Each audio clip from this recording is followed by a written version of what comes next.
How's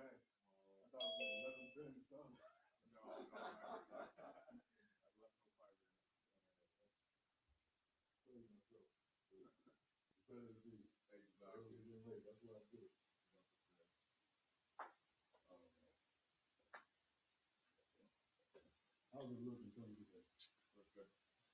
So y'all that new? With the hat? No. Y'all had those before? I never seen it. I never noticed it. I like to. All right. Begin.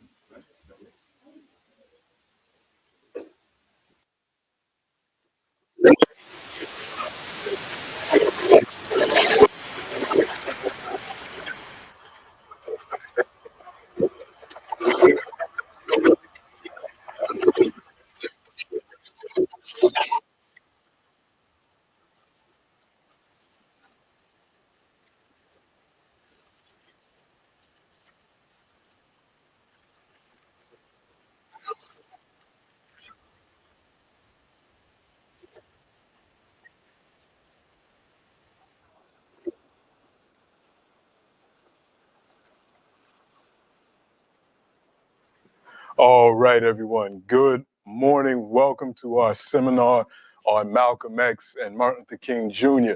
I'm Dr. Clyde Ledbetter. These courses are a part of Jaku Kambit's Sankofa African History courses. We're coming to you today from BIA Media here at 235 Montreal Road. And as the advertisement says before we got started, with any of your media needs, you can come here for anything that you need. It's Black owned, Black operated, here to serve the community. This seminar is one that we haven't run since 2021, and it covers the lives and legacies and contributions of these two men. And I love doing it. I love having this seminar. I love teaching the lessons of these two giants in our history, because so much of what we know about these two men is really surface level, and a lot of it is actually inaccurate or has been watered down to a point where their actual contributions and legacies aren't as powerful as they should be, and so that they can't be used by our community to get further liberation.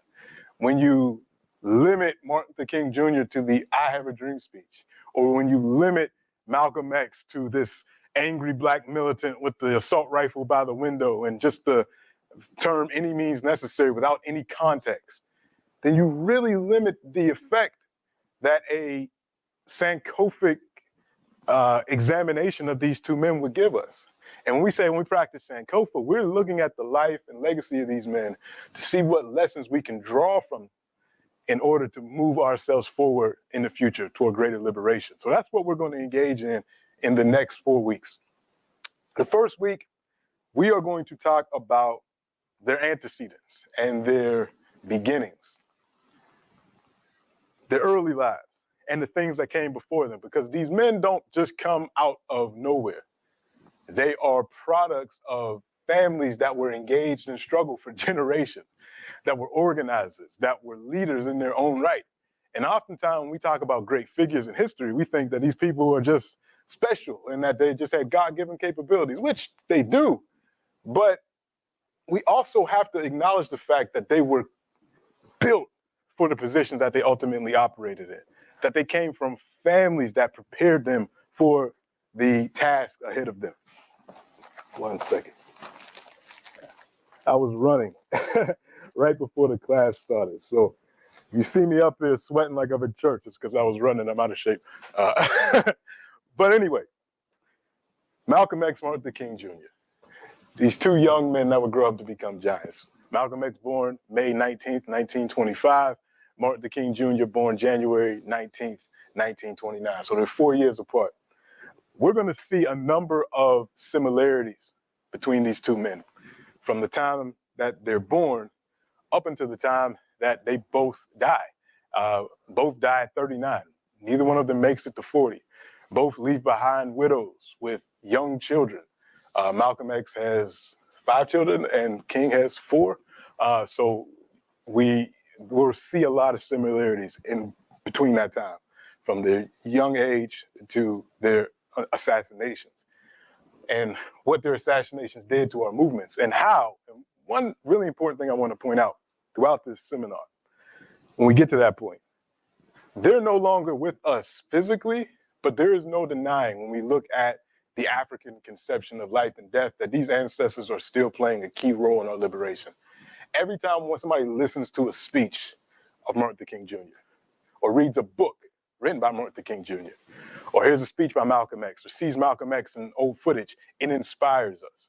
They have what I call ancestral charisma. Actually, the first thing I ever published as a scholar, all the way back in 2011, the first time my name was in print in a book, was an article about Malcolm X talking about ancestral charisma. Normally we talk about charisma, we're talking about speakers that and leaders that can get people to do things that they would not otherwise do. They inspire people. And oftentimes we think that that charisma is over once the person is no longer here physically. But we know that's not the case. Malcolm X has not been here physically since 1965. Yet he continues to inspire generations of leaders around the world. Same thing with King. Hasn't been with us physically since 1968, but his spirit and his presence is still with us. So that's very important.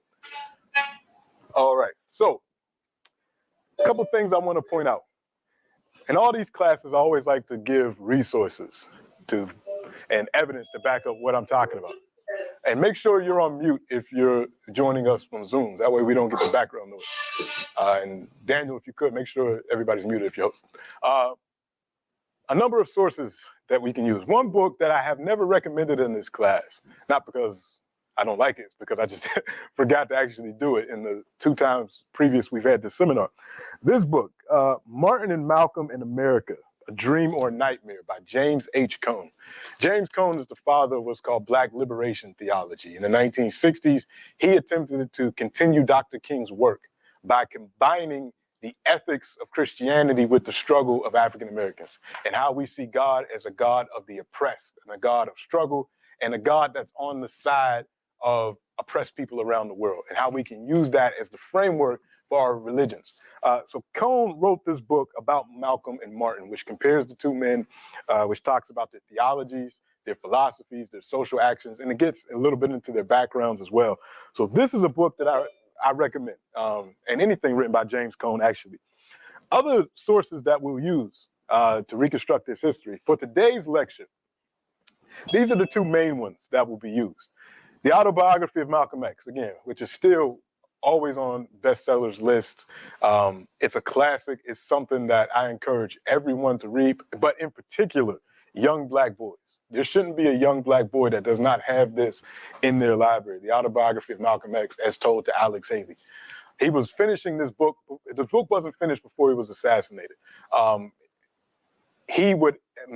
Haley, who's more famous for being the author of the book Roots, which became the great miniseries Roots, would sit with Malcolm X and he interviewed him.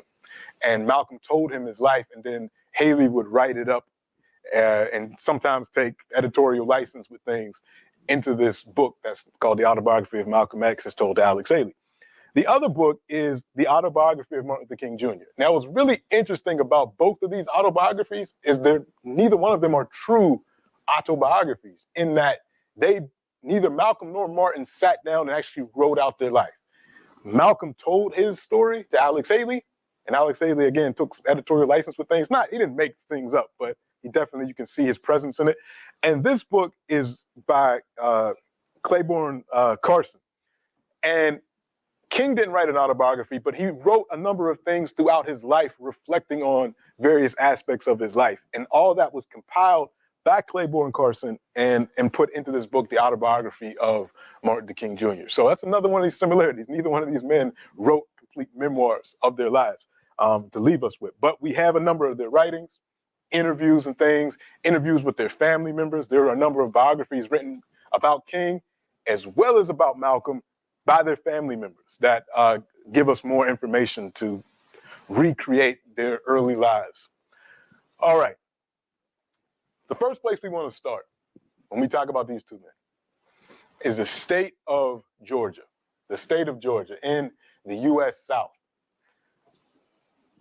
First similarity that we have. All of their immediate ancestors, both Malcolm and Martin's, at least Malcolm's on his father's side, are connected to this state of Georgia. And there's another figure that's going to come into Malcolm's life a little bit later that's connected to the state of Georgia. We'll start with A.D. Williams. He's the oldest person here. A.D. Williams is Martin Luther King's grandfather. A.D. Williams was born in slavery in 1861 in Georgia. It says 1863, but he actually changed his birth date and birth year. Most biographies of Adam Daniel Williams say that he was born in 1861. He changed it to reflect that he was born after the Emancipation Proclamation, but honestly, he was born on the Williams Plantation in 1861. Born, again, in slavery, only spent about 2 years enslaved, then is in the rural South in the late 1800s, during the time of Reconstruction and when Reconstruction ended. He is born dirt poor. He ends up educating himself. He ends up going to a little school that would become Morehouse College in Atlanta University. He becomes a pastor of a small church called Ebenezer Baptist Church in Atlanta. So he moves from, I think he is originally from, which county is he from? Greene County, Georgia, to Atlanta, the big city in Georgia. A lot of blacks migrated from the rural areas in Georgia to the big city, which was Atlanta. When he gets there, he becomes pastor of this church called Ebenezer, only has 13 members. Throughout his lifetime, that membership is going to swell because of his efforts to hundreds of individuals. A.D. Williams is not just a pastor, he's also a civil rights activist. A.D. Williams, by the time we get to the early 1900s, he organizes the NAACP in Atlanta, Georgia. Now, that might seem like a small thing, but this is when the NAACP first emerges as a national organization. It starts in 1909. He's one of the first people to set up a chapter in the deep South. This is Georgia, and we're going to talk about how dangerous Georgia is in a minute. And this is a state of sharecropping, a state of racial terrorism. Most black people can't vote. Most black people can't get education past the 6th grade in a lot of areas. So we're talking about post-Reconstruction South. This is what African-American historians call the nadir, the low point in African-American history. And he's operating, and he's fearless. To set up a branch of the NAACP, the National Association of Colored People, in Atlanta, Georgia, in the early 1900s, is basically saying, I'm willing to die for freedom. I'm willing to confront racist police, the Ku Klux Klan, and other white terrorist organizations, and I'm fearless. So he did that.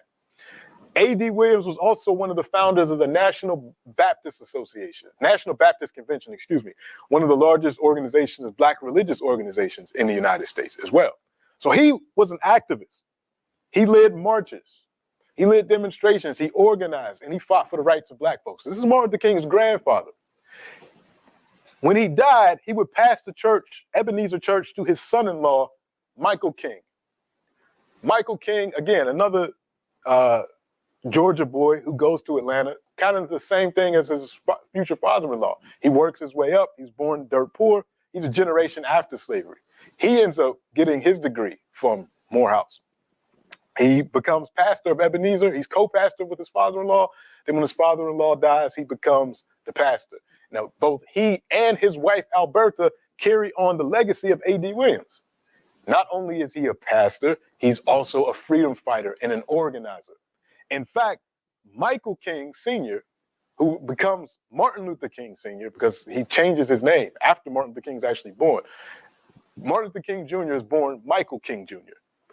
His father ends up taking a trip to Germany and learned about Martin Luther, so he changes his name to Martin Luther. So since he has a son as a junior, changes the son's name to Junior. So interesting fact, you can tell people, go back home and tell people, just a fun fact, Martin Luther King Jr.'s real name is not Martin Luther King Jr. There's another similarity between these two men. Neither one of these men died with the name that they were born with. It's just another interesting tidbit. So, Martin Luther King Sr. and Alberta King, his wife, were organizers. Martin Luther King Sr. actually organized one of the first bus boycotts in Atlanta history, voter registration drives. Martin Luther King Jr. remembered how fearless his father was. There was a time where they were in the store in the Clerks refused to serve them. And instead of, bowing down and going to the Negro section, he pulled Martin off the store and said, no, let's go. We'll never bow down to be second-class citizens anywhere. This is the type of temperament Martin Luther King Sr. had.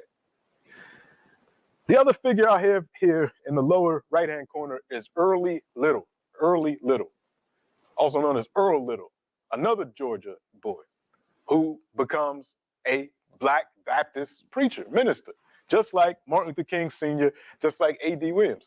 Earl Little is born in a more southern part of Georgia, more southern county of Georgia, in Taylor County.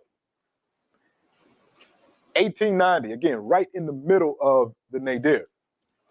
Earl Little sees a number of his brothers killed by racial violence in Georgia, killed by the terrorism. And this is not unheard of. So this is 1890 when he's born. I need to show this to show you really the reality of what Black folks were up against in Georgia. This is one of the more heinous and infamous lynchings in U.S. history. This is a photo of the lynching of Sam Hose, 1899. Most lynchings happened in the United States because white folks were jealous of how well economically Black folks were doing. And in this community where Sam Hose had started a store, he was killed by whites who made some trumped up charges that he had attacked somebody and then viciously murdered him, set him on fire, and then cut off pieces of his body and held his body pieces in display in a supermarket. This is the mentality, and you see, it's not just anybody. There's a whole community of white folks that came to watch this lynching. This was something to do for the white community on weekends, was to get a Black person, usually a Black man, but not always. Black women were lynched, Black children were lynched. Take them, kill them, mutilate their bodies, and then have a picnic underneath the body. Take photographs. If you really want to see this, there's a book that came out about 20 years ago called Without Sanctuary. It's a photo collection of all the photos that were taken of lynchings from the late 1800s into the mid 20th century, because this was a thing to do. And they would sell these pictures as postcards. This is the type of terrorism that Black people in Georgia, Alabama, Mississippi, Indiana, so many places lived under. It would be nothing to be a young person going to school and seeing somebody from your community hanging from a tree. That was a normal thing. So for Martin Luther King Sr., Earl Little, A.D. Williams, this was their reality. But the one thing about all these men and Alberta King, Martin Luther King's mother, they were fearless people. In the face of all of this, in the face of this type of racial violence, they organized and they fought against it and they refused to bow down. But this is what they were living in. Earl Little was, and it continues. It continues. This man was lynched in 2020. This was right before George Floyd. Everybody remember this. He was just in a neighborhood and two white men decided that because he shouldn't be there, he didn't deserve to live, and he was killed. Ahmaud Arbery. Really important story for us to remember, because remember, George Floyd, that summer of 2020, it was one event after another. It was Breonna Taylor, it was Ahmaud Arbery, then it was George Floyd. We're just like, we can't take it anymore. But back then, that was what was happening every day to Black folks in this country. And they didn't even, there was no recourse for this. They could defend themselves as much as they can, but this is what the reality was in the South. So Earl Little, again, he saw a number of his brothers killed in this way. And he wasn't a weak man, he was a strong man, and his family knew that if Earl stays here, he's probably going to get into it with these white authorities and these white people in the town. So Earl Little left the South, like so many Black folks did. Yeah.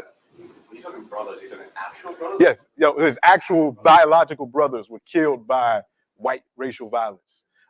That's a good question, yeah. So he ends up migrating, like so many Black folks did in the early 20th century. They left the South for economic reasons. They left the South to escape this type of racial terrorism. And some places they went to in the North, they still experienced the racial terrorism. Indiana became controlled by the Ku Klux Klan. It's a state in the Midwest, and other places, particularly when Black people started to feel a sense of pride in anything. some of the worst racial violence that actually happened in the year 1908. This is the year that the black heavyweight Jack Johnson won the heavyweight championship of the world. And he knocked out a white man, actually a white Canadian, actually, in Australia, became the first black heavyweight champion. When this happened, I was just teaching this to another class.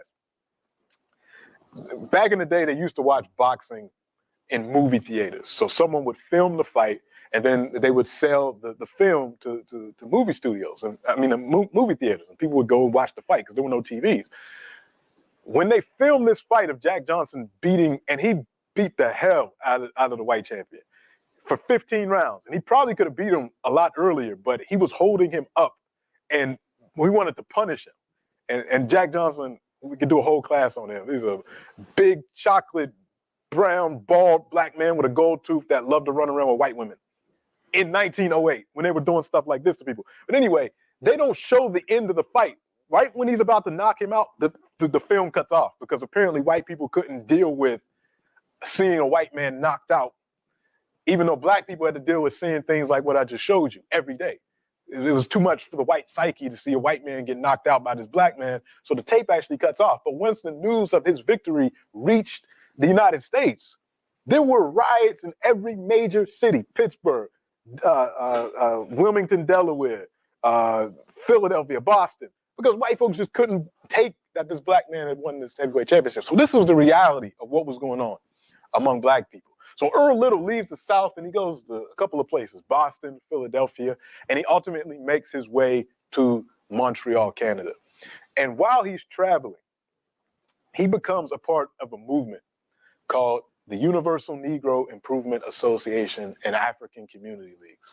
So Earl Little has become a Baptist minister and he's going around spreading the gospel, but he also becomes a member of the organization started by Marcus Garvey, the Jamaican hero and Pan-African activist who comes to Harlem, New York in 1916. He brings this organization, the UNIA, with him. And when he does, he establishes the largest organization, international organization that black people have ever had.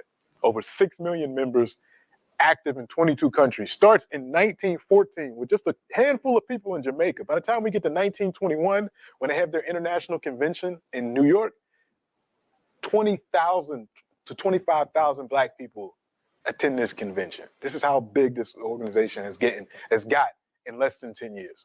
And Earl Little is one of the main organizers in this organization. So he's organizing for Garvey in Philadelphia, in Boston, and eventually in Montreal.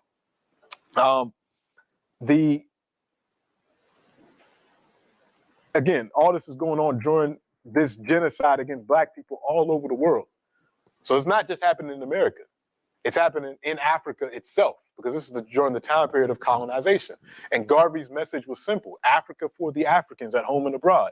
We need to liberate Africa. So that way, black people around the world, whether they're in the Caribbean, whether they're in South America, whether they're in North America, whether they're in Europe, can be free. Garvey said, if they lynch a Negro in Georgia or anywhere in the United States, we should be able to push a button and lynch a white man in Africa. That was the message of Marcus Garvey. And that appealed to Earl Little. And not just Earl Little, but millions of African people around the world went into this organization. So Earl Little joins, and he eventually meets another member of the organization, a woman from Grenada named Louise Langdon Norton. Louise Langdon Norton. Born in Grenada, she had come to Montreal like so many other black folks that were immigrants at the time to work as a domestic. She's an organizer with the Garvey movement. She meets Earl Little and they start organizing together. They eventually get married and start a family. Louise Little is a multi-genius. She's a linguist. She's a journalist. She's a writer. She's an educator. She was a reporter for Garvey's newspaper, The Negro World. So when she and Earl Little got together, they would move around to Philadelphia, then ultimately to the Midwest of the United States, Omaha, Nebraska, and then ultimately Michigan, all while setting up chapters of the UNIA. So Earl Little knew how to organize. He knew how to preach the gospel as a Baptist minister, and he knew how to organize black people for Marcus Garvey's organization that preached race pride, that preached self-reliance, that preached Africa for the Africans. So that's what Earl Little and Louise Little were about. They were activists, both of them. And they taught their children to be activists. So when Malcolm was born, Malcolm would often accompany his father, Earl Little, to these events and see his father teach Garvey's message. He would be him and his brothers, and he had 7 other brothers and sisters. He had some other brothers and sisters, half brothers and sisters too, because Earl Little had other children before his marriage to Louise Little, an older sister named Ella that lived in Boston, and some others, Earl Little Jr. But the children that lived with Louise and Earl, when they would come home from school, she would look at what the teacher write. And this is reported by Malcolm's brother, I think it was Filbert Little, Filbert X. He was interviewed later on, many decades later, to reflect on his life growing up with Malcolm. And he talked about his mother. So they would go to school, and these weren't segregated schools. They'd be some of the only children in these white schools, whether it was Omaha, Nebraska, or Lansing, Michigan. And she would say, "What did the teacher teach you today?" And we know what these schools do to black children. And she would say, "All right, this is the important things to learn from the lesson, but I also want you to take this newspaper and I want you to read this. Then I want you to translate it into French. Then I want you to go into the dictionary so that you know every word that's in this article." So that way, her children were always 1 to 2 grades ahead in terms of their academic preparation than their classmates, because she ensured that her children knew exactly what they were doing. And she ensured that the negative images and ideas that were being planted in black children's minds about Africa, about black people, were completely dispelled through her own efforts. So Louise Little was an important figure in Malcolm's life, an important figure in molding her children, just as much as Earl Little. Right before Malcolm was born, when Louise Little was pregnant with Malcolm, when they lived in Omaha, Nebraska, hooded white men on horseback came to the house. They knocked out all the windows, and they threatened to burn the house down and kill everybody if Earl Little did not stop preaching Garvey's message. Make sure that the folks muted that add to make sure that Shit. So yeah, just make sure that someone's muted. The Klan came to the house, knocked out all the windows, threatened to kill Earl Little, and they saw Louise Little in her pregnant state, and she was still strong. She said, "No, my husband's not here. He wasn't here in town at the time." Luckily for the Klansmen, because he probably would have killed him. And said that they end up leaving. But that's right before Malcolm was born. So the family goes from Omaha, Nebraska to Lansing, Michigan. In Lansing, Michigan, he continues to do the same thing, organizing black people in Lansing. They build their own house. They're living on a nice piece of land. But ultimately, Earl Little is killed by, now, this is in debate. This is in dispute. Earl Little, what we know about Earl Little's death is that somehow he ended up on the tracks of a streetcar and was run over by a streetcar. How he got on those tracks is what's in dispute. The Little family asserts that because of the threats against his life by the right racist, that he was hit in his head with a hammer, killed, placed on those tracks, and then the train ran over him and he was killed. The state of Michigan and others said, no, it was an accident, he slipped, and that's how he died. So, but anyway, Earl Little is killed.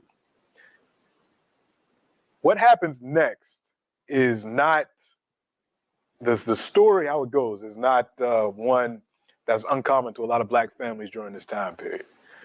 Louise Little has 8 children now with no father and very little income. So they still have their land, they're farm people, so they have animals and things like that, but not a lot of income coming in.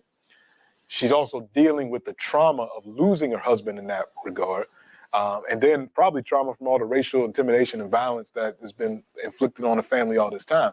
And she starts to suffer severe mental illness as a result of all the trauma that's being inflicted on her.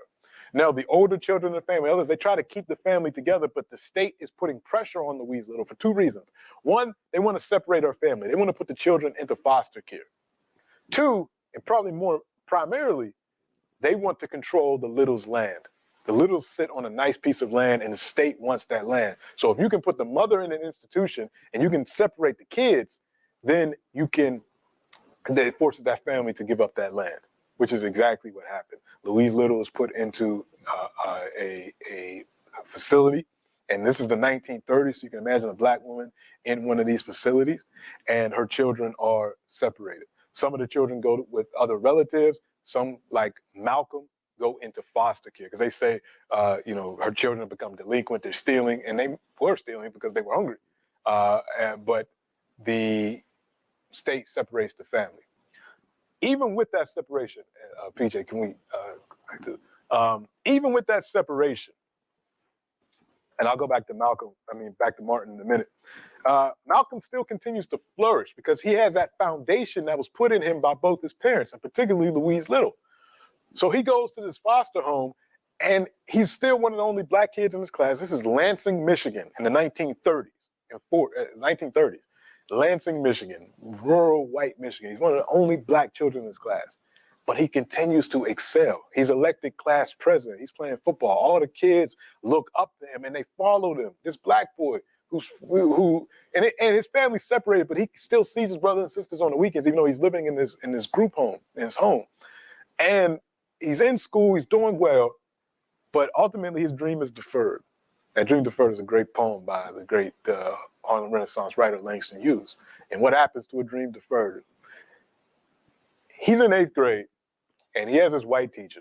And the teacher isn't necessarily malicious in a way, but he crushes Malcolm's dreams. All the kids are asked what they want to be when they grow up. And Malcolm says, I want to be a lawyer. And the teacher says, that's not a realistic job for a Negro. Why don't you work with your hands or something like that? Because being a lawyer, that's not realistic for a Negro. For this young 8th grader, that kind of crushed him. Why spend time learning, doing well in school, getting good grades, if all I can be is somebody's handyman or somebody's carpenter or janitor? It'll crush them. And this is done to a lot of black children, even to this day, in 2023.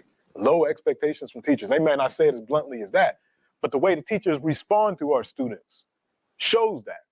So he ends up basically dropping out of school, getting into more trouble alongside one of his brothers in Lansing, Michigan, to the point that his older sister, Ella Collins, who was one of Earl Little's children from previous marriage, comes from Boston, Massachusetts, and takes Malcolm with her. She says, you're going to come live with me in Boston, and this is where you're going to grow up. So we'll stop with Malcolm for a second there. King, his background's a little bit different, but there are some similarities. So he's growing up relatively privileged compared to the rest of other black people in the country. His father is a minister of this growing church. So it goes from the grandfather starting the church with 13 people to being with hundreds of people. By the time that Martin Luther King Sr. is done with the church, there's going to be 4,000 members of Ebenezer Baptist Church. Martin Luther King Sr. is one of the most respected men in Atlanta, black or white. He's a businessman, he's a pastor, he's an activist. So Martin Luther King grows up in a nice house, nice urban area. And for the South, actually at the time, Atlanta was, dare I say, slightly progressive. And that sounds weird because this is the South and this is 1940s. But compared to the rest of Georgia and places like Mississippi and Alabama, the city of Atlanta was actually slightly a little bit more progressive, just slightly. Martin Luther King would play with some of his white friends up until the time he was about 6 years old. And then he had his racial awakening. The white parents told the white child that they can no longer play with Martin Luther King because he's a Negro. And that crushed him because that was his best friend. That was his best playmate. So he went home, he told his parents sat him down and were like, this is the reality. You're black. This is how some white people view black folks. Just like Malcolm's dream of becoming a lawyer was crushed by this white teacher, King's dream of friendship with this young white person he was growing up with was crushed. So his racial awakening happened the same way Malcolm had his racial awakening. Some white parental figure or teacher saying, you are different and thus less than.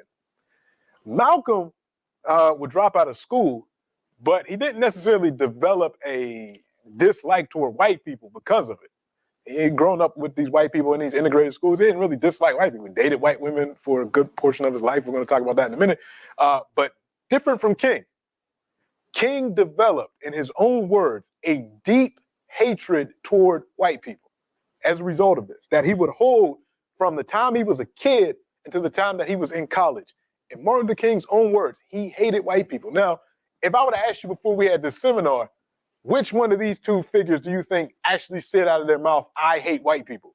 Most people would say, oh, that's probably definitely Malcolm X said that. No, it was King. For a lot of his young life, King hated white people. This is just more about King, but King said, and he writes this in an autobiography of religious development when he was at either Crozer Theological Institute or Boston University. I think it was Crozer. He had to write about why he wanted to become a minister. And you had to write this autobiography of how you came to your faith. So he writes about his early life, and he says, I was greatly shocked from the moment he was told he couldn't play with a friend. And from that moment on, I was determined to hate every white person. As I grew older and older, this feeling continued to grow. My parents would always tell me that I should not hate the white man, but that it was my duty as a Christian to love him. At this point, the religious element came in. The question arose in my mind, how could I love a race of people who hated me and who had been responsible for breaking me up with one of my best childhood friends? This was a great question in my mind for a number of years. I did not conquer this anti-white feeling until I entered college and came in contact with white students through working in interracial organizations. So this is how King is thinking throughout this time. But King would grow up. He would do all right in school. And eventually, by the time he was 16 years old, he actually enrolled in Morehouse College at the age of 16, really young. Because he was very bright young man. He actually would enroll in Morehouse College at the age of 16. We'll stop there. Malcolm, though, dropped out of school in 8th grade, ends up going to Boston with his sister, Ella.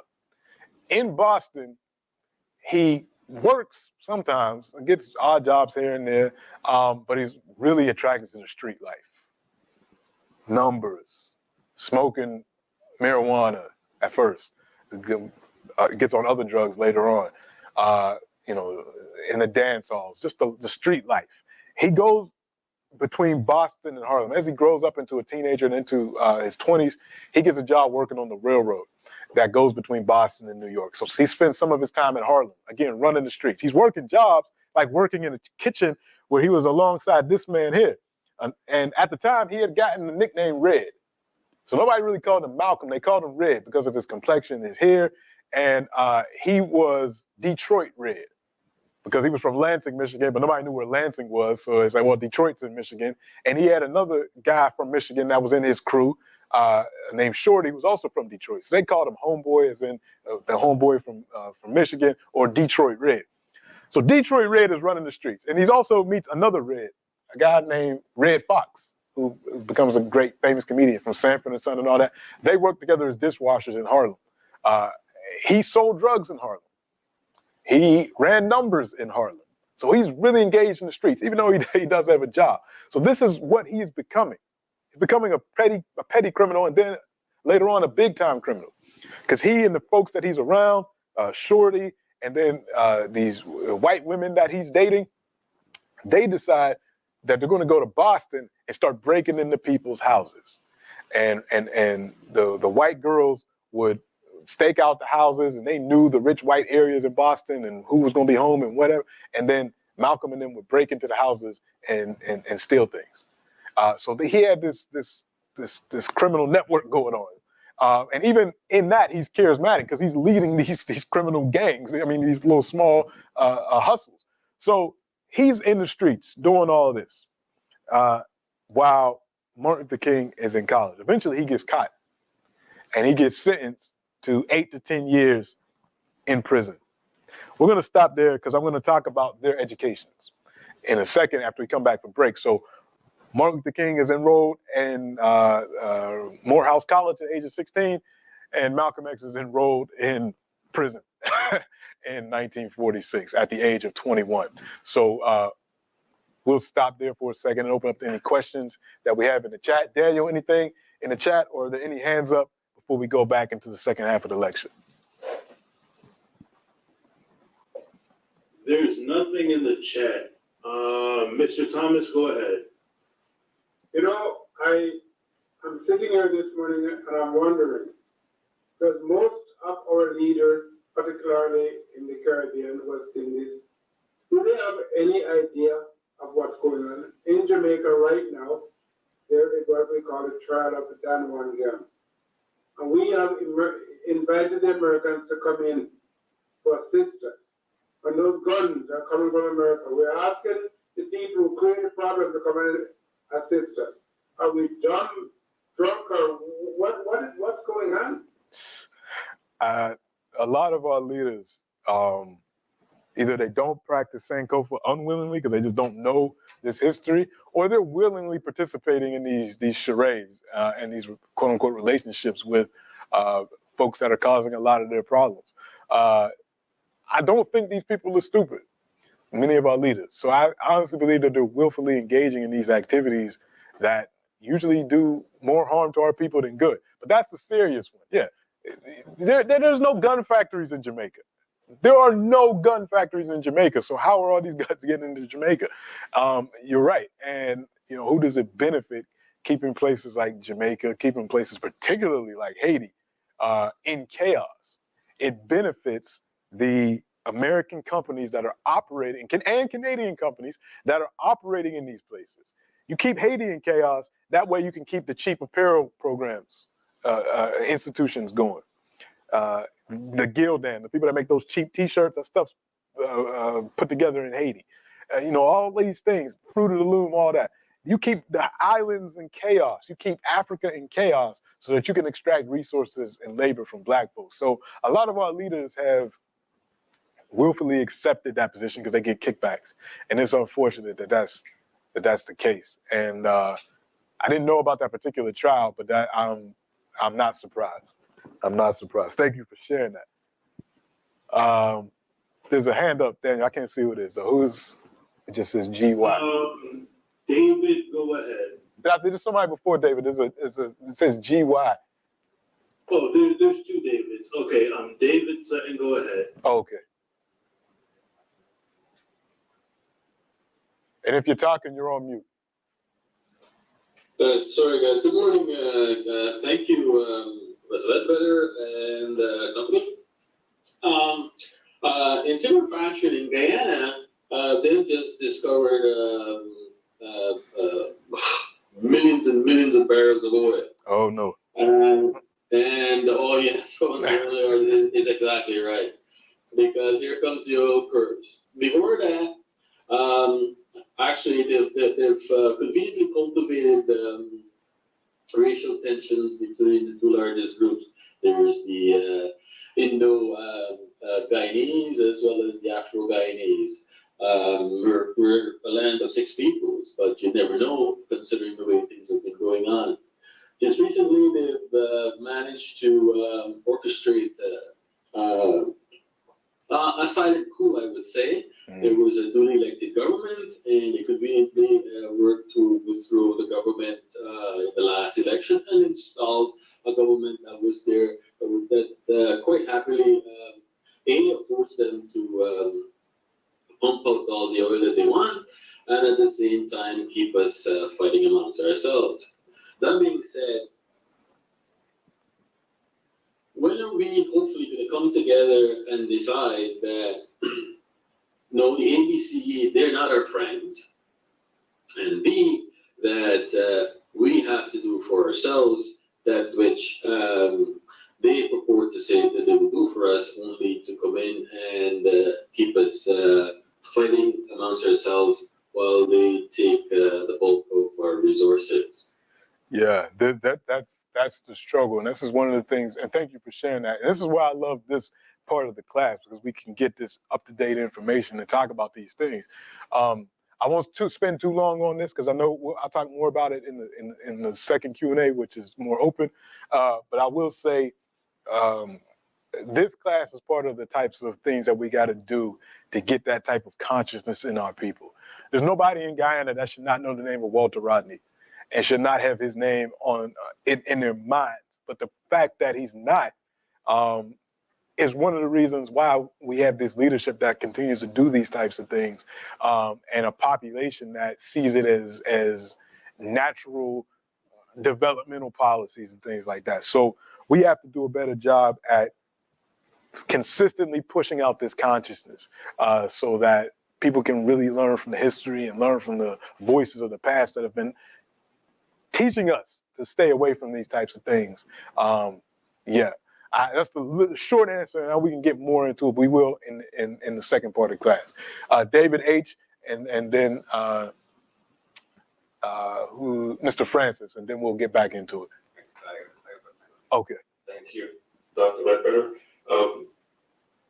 Do you have books or authors that are similar to the what was her name, Dr. Marimba Ani and Urugu?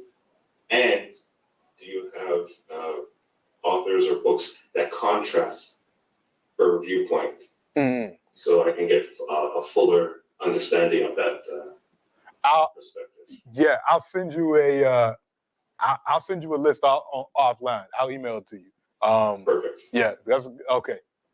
Mr. Francis, go ahead, and then Robert. Thank you, and good morning, everybody. I would want to suggest, Dr. Ledbetter, that you somehow look at the connection between people from the Caribbean and the civil rights movement in the United States. We got Malcolm X, he has a Canadian connection. We got Stokely Carmichael from Trinidad, Farrah Khan, Marcus Garvey, Cicely Tyson, Sidney Poitier, Harry Belafonte.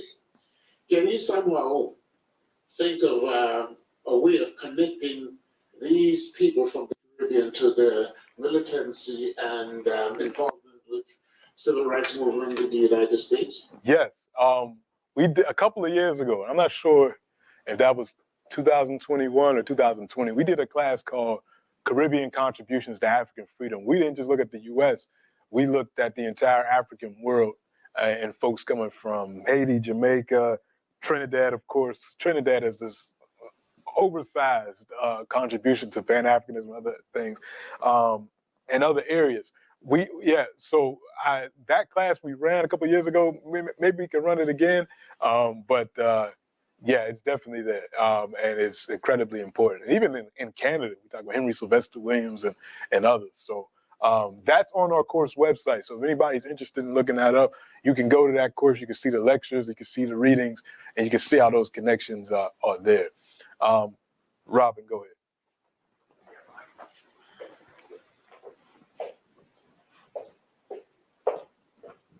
I think, it's not that one?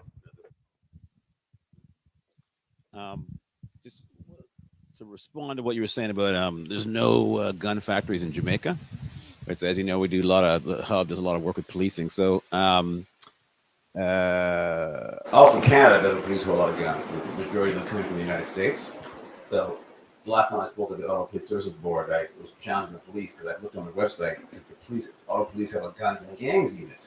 And so I was like, all right, well, guns and gangs, are they doing anything to stop all those guns from coming in from the U.S.? There is no information on their website. There's nothing. You cannot confirm that guns and gangs unit is doing anything to stop those guns from coming in. And you know what? That's because they don't want to. That's how they help justifying increasing the police budget by $50 million every year. Yeah, that's something to be said for that. All right. Let's get back into it. 1 second.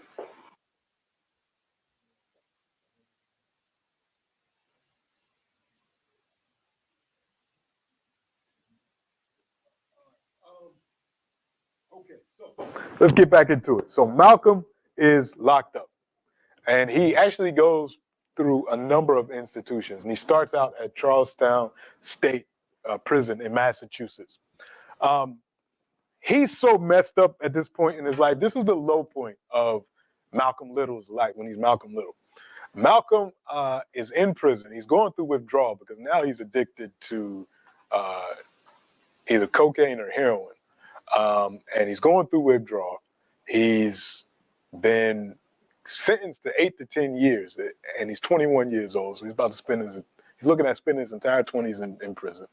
He's basically functionally illiterate because he dropped out of school in 8th grade, and if you don't use those skills, you kind of lose them.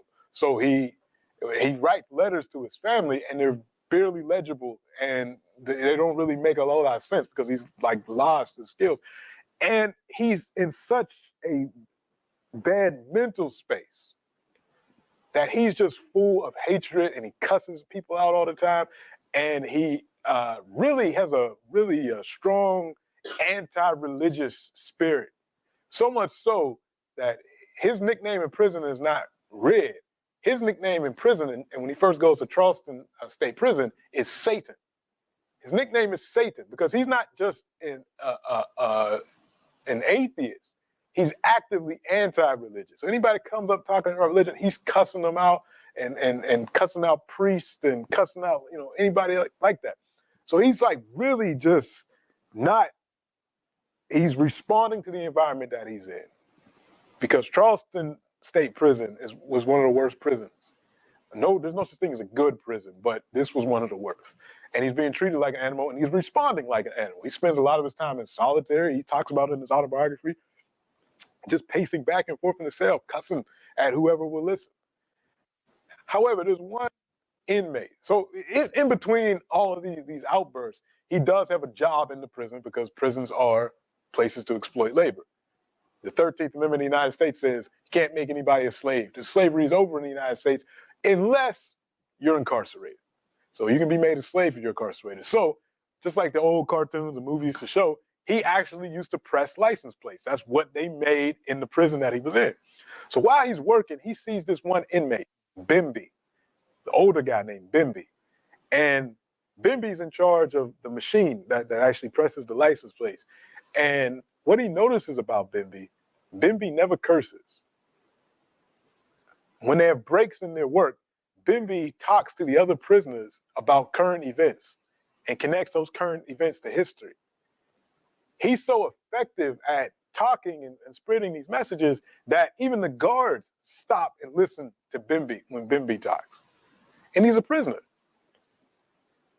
Bimby sees Malcolm listening to him, and he pays attention, and everybody respects Bimby. Bimby pulls Malcolm to the side one day and he says, "You have a lot more potential than what you're showing. You're doing all this cussing and carrying on all this, but there's something behind that. I know you have a foundation in you that if cultivated," and he's not using these exact words, but he's encouraging him. He's like, "Look, man, you need to take advantage of the limited opportunities this prison has. This prison has a program that can help you with your literacy. They have correspondence programs where you do your work and you send it in and somebody helps you. You need to take this program in English. You need to do these things." And Malcolm is getting encouraged by this guy named Bimby, and he starts to think about that, and he starts to take this correspondence course in English. And slowly but surely, his language skills start to come back to him. His letters to his family start to get more and more articulate. And as he's getting better at this and really getting into his studies in prison, his sister Ella is also working behind the scenes, and Ella Collins is one of the most influential figures in Malcolm's life. There are a number of women that throughout Malcolm's life are going to be leading him in different directions. Really strong women, starting with his mother and then his half-sister, Ella Collins. So Ella is pulling the strings because there's a place called Norfolk Prison, also in Massachusetts, that he can get transferred to that is probably the best prison in the country. And again, there's no such thing as a good prison. However, Norfolk Prison actually attempted to rehabilitate people by having educational programs. And it was almost like a college, except you couldn't leave. And people that weren't into a cell, you had your own cell and you could study and do different things. So she wanted to get him transferred there. So she's working behind the scenes, writing letters to get him transferred. And he has to hold up his end of the bargain by getting his studying and showing he's making progress. So he's doing this. While all this is happening, his brothers and sisters that are still in the Michigan area, in Detroit, and some had moved to Chicago, they've joined a new religious movement called the Nation of Islam. the Nation of Islam. So his brothers have joined, and one of his sisters have joined as well. And Malcolm writing his autobiography, when he starts learning, he says, many who today hear me somewhere in person or on the television, or those who read something I've said, will think I went to school far beyond the 8th grade. This impression is due entirely to my prison studies. So when you hear how articulate Malcolm X is, that's all because of prison, when he started to learn. But yeah, Norfolk Prison College. So he's there. He does get transferred from the efforts of his sister Ella, and he's learning even more. He's in a debate club in prison. Their prison debate team debates the Harvard University debate team and wins. This is how, and he's the star person on this debate team in prison. He's studying English. He's studying the dictionary. He's studying Latin. He's reading history, African-American history, African history, world history. He's studying current events. He's studying religion. He's really filling his mind with all these ideas, philosophy. And while all this is happening, his brothers are sending him letters saying, hey, we found something that sounds very much like what Dad used to preach, what Mom used to organize for, and it's called the Nation of Islam. Let me tell you about it. Now, at first, right when he's starting to study, Malcolm still has a hustler mentality. So when his brother sends him this letter and he says, I want you to stop smoking cigarettes and stop eating pork, and I'm going to teach you how to get out of prison. Malcolm has this hustler mentality, like, okay, there must be some type of game he could pull. So I stop eating pork, and then I get sick, and then maybe they'll feel better and get me out of prison. But so he still has his mentality, but his brothers keep sending these letters. They keep working on him, like, yo, this is who the leader of this religion is. These are the ideas, and the black man is this, and you have to learn this. So Malcolm and he's learning about this man, Elijah Muhammad. And let me go back a little bit, because his brothers keep writing him, like, this is the book that you need to read. This is the message you need to hear about Elijah Muhammad. Who was Elijah Muhammad? He was born Elijah Poole, again, in Georgia. Just like Malcolm's father, Earl Little, Elijah Muhammad had seen racial violence up close. People killed for questioning white authority, walking past, going places and seeing folks lynched from trees. Like Earl Little, Elijah Poole eventually leaves Georgia and he goes up to Detroit. And he's in Detroit, Michigan, and he's working. And in Detroit, he comes across a man by the name of W.D. Farad. And he's a very interesting figure, this W.D. Farad. W.D. Farad may have been Syrian, may have been Egyptian, he was Arab from somewhere, may have been Pakistani. There's a lot of questions in the air about his background. But he makes his way to America. And when he comes to America, he tells black people that I know the truth about who you all are. And he says, you all are the true chosen people. And white folks are the devil, and you're the chosen people, and it's your task to make the world better. So you need to separate from this devil, and you need to form your own nation, because you're a nation within a nation. And he taught this. And Elijah Poole heard this message. Now, many of these people that are listening to this guy named W.D. Farad are also ex-members of Garvey's organization. So when Garvey's organization gets so big, of course, you know, that wasn't going to be without challenge from the colonial powers, the United States, Britain, France. They despised Garvey, and they saw his movement as being too powerful. So the United States conspired, and J. Edgar Hoover, whose name will come up again later in this class, who was director of the FBI, they hired the first black man ever in the FBI to be a snitch and to destroy the Garvey organization from the inside out. So they used a number of things, and they got Garvey incarcerated in Atlanta, in penitentiary in Atlanta, and then ultimately Garvey was deported to Jamaica. Them folks can come in if they well, you can tell them they could come in. He was deported to Jamaica. So by the time we get to the mid 1930s, Garvey's organization has started to dwindle because of the pressure put on by the colonizers, particularly the U.S. So those millions of members of Garvey's organization, they would go on to fund other things, other movements. And particularly in around the Detroit area and Chicago, a lot of those folks heard the message of WD for Art, and they joined this new thing called the Lost Foundation of Islam, was the original name. And Elijah Poole gets the name Elijah Muhammad. Eventually, WD for Art disappears. Now, some reports say he gets incarcerated in California somewhere, he just leaves the country, but he disappears. And when he does, Elijah Muhammad takes over the leadership of the Nation of Islam. And he kind of changes things a little bit. And he is the first person to say, WD for Art was actually Allah in person. And it's, I am the new messenger of Allah, and I'm going to continue this message of redeeming Black people in the United States. That we're the chosen people, white people are the devil, and we need to separate from white people, form our own nation, take care of ourselves, and this is what I'm going to preach. And he starts to be very successful with this small group of people, primarily around Detroit and Chicago, that join this movement. Elijah Muhammad eventually gets arrested in the 1940s for not resisting the draft. When the United States goes to World War II, Elijah Muhammad teaches that the Nation of Islam should not fight in America's war. This is the devil. Why would you fight alongside of the devil? And he actually publishes and talks about a strong sympathy and encouragement for the Japanese. Because in the mind of the Nation of Islam, you have this yellow nation fighting against these white folks. We should support the yellow nation, the Japanese. So this, of course, didn't go over well with the U.S. government. So he's actually incarcerated for his anti-war sentiment. This is something that's going to attract him to Malcolm X because they share this experience of being incarcerated. It's also going to attract him to, later on, a boxer by the name of Cassius Clay, who also joins the Nation of Islam, becomes Muhammad Ali. That's later on.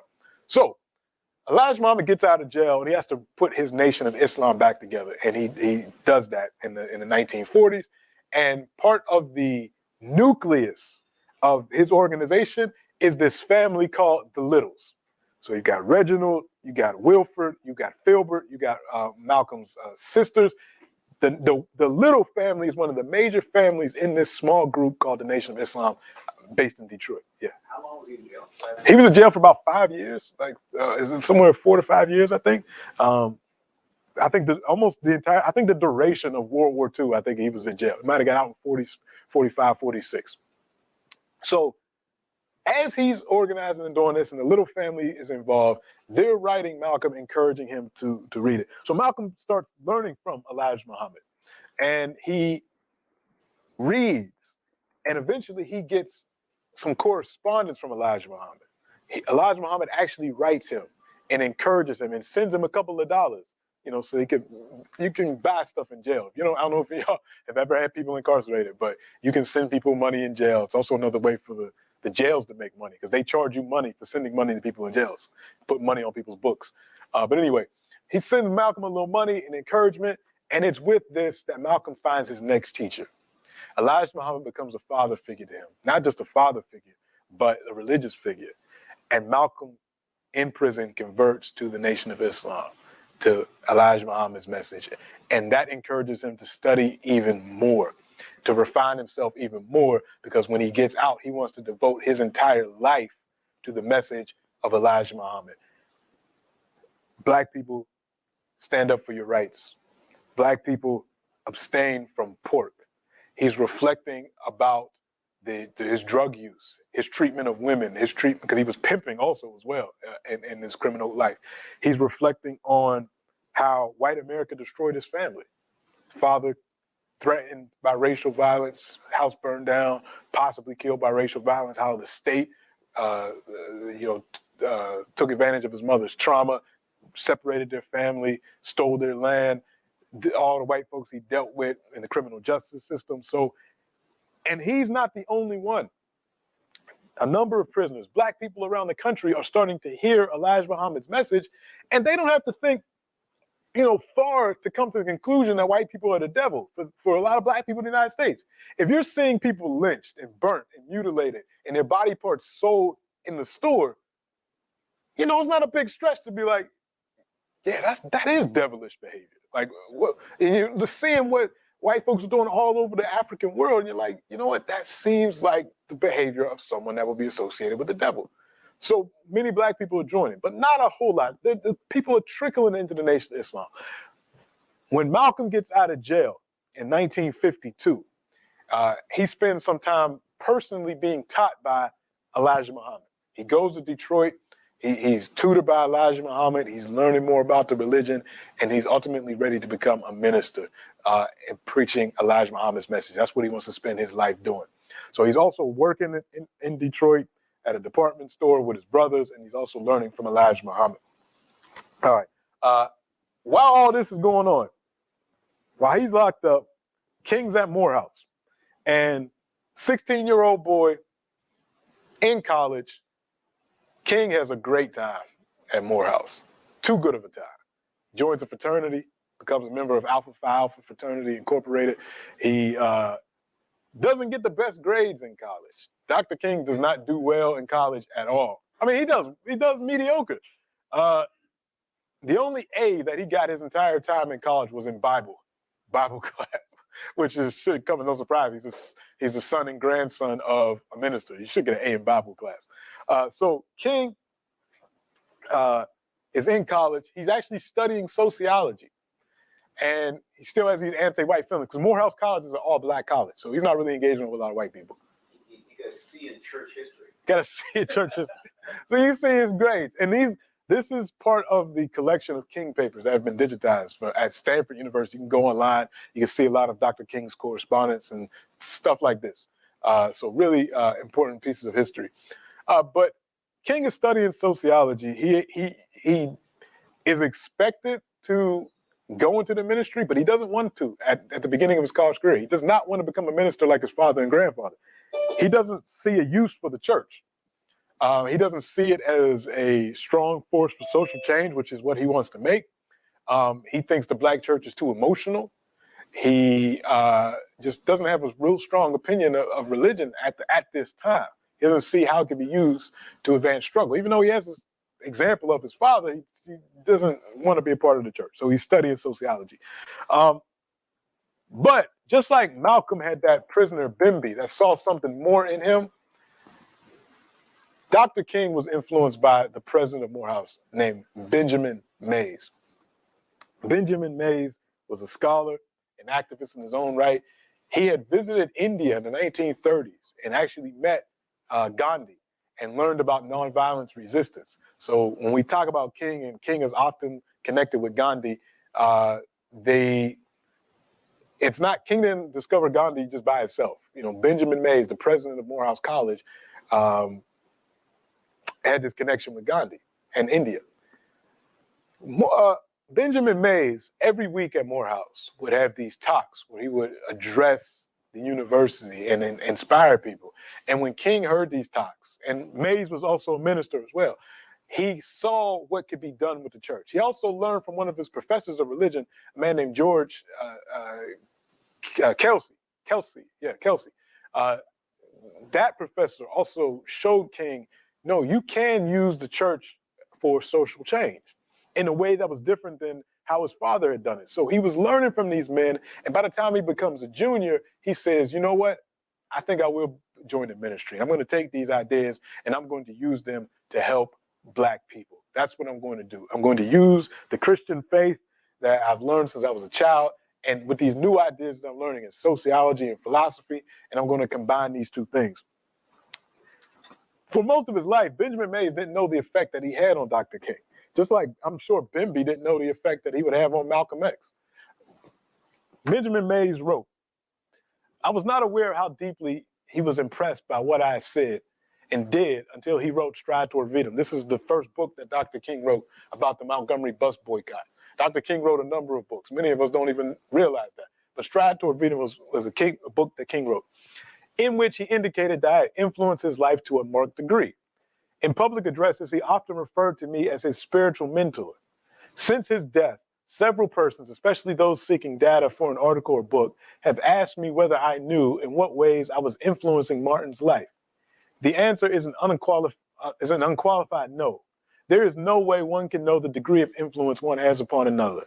I can only say that I'm honored to have had a small part in helping to mold the life of one of the noblest spirits of all time. And this is from Benjamin Mays' autobiography, Born to Rebel. So Benjamin Mays, just like many of us that are teachers, that are parents, that are activists, that whatever it is that we do, you never know who's watching you. You never know what type of influence you're having. So it's always important to present the best version of yourself, to always present well, particularly when you're dealing with young people. That could go either way. Because had King not had Benjamin Mays as his university president or George Kelsey as his professor, who knows what direction Dr. King would have went. He may have just became a sociologist and academic professor that had nothing to do with the movement. It's really interesting if you think about how history could have changed, because with the hatred that Dr. King says that he had toward white people, if Dr. King had come across somebody from the Nation of Islam at this time, Dr. King may have been Martin X very easily. Somebody from the Nation of Islam could have gone to Dr. King and said, you know, those white people you hate, they're the devil. You know that feeling you have about Christian religion? It's not doing anything for black people. Join the Nation of Islam. Martin Luther King could have easily become Martin X, and history would have been different. So we never know who we're influencing. So always keep that in mind as you engage with folks. King, right? Again, before he became a pastor, I just want to give you some quotes from King. He said, "I revolted too against the emotionalism of much religion, the shouting, the stamping. I didn't understand it, and it embarrassed me. I often said that if we as a people had as much religion in our hearts and souls as we have in our legs and feet, we could change the world." He said, whether the church could serve as a vehicle to modern thinking, I wondered whether religion, with its emotionalism in Negro churches, could be intellectually respectable as well as emotionally satisfying. Both Mays and Kelsey were ministers, both deeply religious, and yet both were learned men, aware of all the trends of modern thinking. I could see in their lives the ideal of what I wanted a minister to be. So seeing these men, this is what made him become a minister. So he ends up going to Pennsylvania. He goes to Crozier Theological Seminary in Pennsylvania. This is a school that teaches you how to become a minister, teaches you theology. He learns and becomes a minister. He gives some of his first sermons in Pennsylvania. So this is in southeast Pennsylvania where Crozier is. So he studies there for 3 years. Then he eventually gets his PhD from Boston University, where he meets his wife, Coretta. But he gets his PhD in systemic theology. And he's studying philosophy. He's studying Hegel, the German thinker Hegel. He's studying the German thinker Niebuhr. He's studying Gandhi. He's studying these thinkers that are questioning what is the role of religion? Now, some of the people that he's studying are atheists. Some of the people he's studying are communists and socialists. He's studying modern philosophy, looking for ideas of how do we take these movements for social change and connect them to the faith. And this is what he writes his dissertation on. So Dr. King's an intellectual. He's a philosopher. He's learning these ideas, and he's thinking, coming from the tradition that I come from, the Black Baptist Church. And when we thinking about the Black church in America, we all have these images, people shouting and the emotionalism of the preacher. He liked that part of it, but he said that can't be all of it. We got to incorporate some of this intellectualism, and all of that needs to be channeled. That energy needs to be channeled for social change. He ends up getting a job in 1954 at a church in Alabama, in Montgomery, Alabama. That's the same year that Malcolm X becomes a full-time minister for the Nation of Islam. We're going to stop there today because when we pick up next week, we're going to talk about their activities that are going to put them on the national stage. Malcolm as a minister for the Nation of Islam, King as a minister at Dexter Avenue. What's this, Montgomery? Yeah, Dexter Avenue Baptist Church in Montgomery, Alabama. Because it's at these places. When Malcolm's in Harlem at Temple No. 7 and Martin is at Dexter Avenue, they come to national and ultimately international fame. So that's what we'll pick up with next week, talk about their careers as young ministers, their family lives, and how they're introduced into the struggle. So we'll stop there today. I'll open it up for any questions, discussions.